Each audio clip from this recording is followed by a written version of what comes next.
why would they name it no balance kung may balance?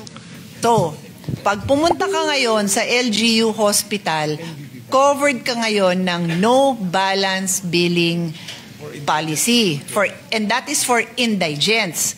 What does no balance billing mean? It doesn't mean no balance. Kasi may balance. Kasi there are case rates, but some of them are outdated. And as I also explained earlier, we are migrating to the DRG, which is a different system from the case rate na mas complex ang review niya ng babayaran. But for now, we still have case rates. So, there's a big chance na meron kang balance. Okay, so what's the difference between zero balance and no balance?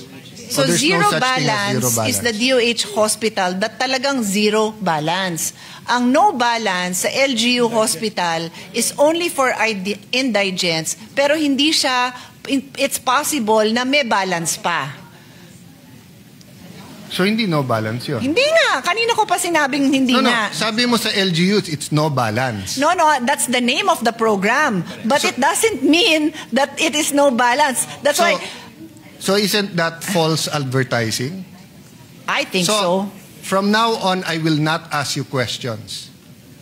Okay. This is my next 100 questions. Okay. Thank you. Well, then we'll have to ask the Senate President to suspend the rules if you're not going to ask me questions. I'm making a point. Sorry, my dear sister. I'm making a point na ang basis ng conversation is trust eh. So if you tell people no balance, pero sandali, may balance. Di ba? So why would they name it no balance kung may balance? Di ba? Yeah. Mr. President, please, I will explain to the stenographer what is going on here. My staff is trying to explain to me what is the meaning of no balance, telling me that it is a PhilHealth program. But once in a while, I agree with my brother. Take note, Senator Joel. Once in a while, I agree with him.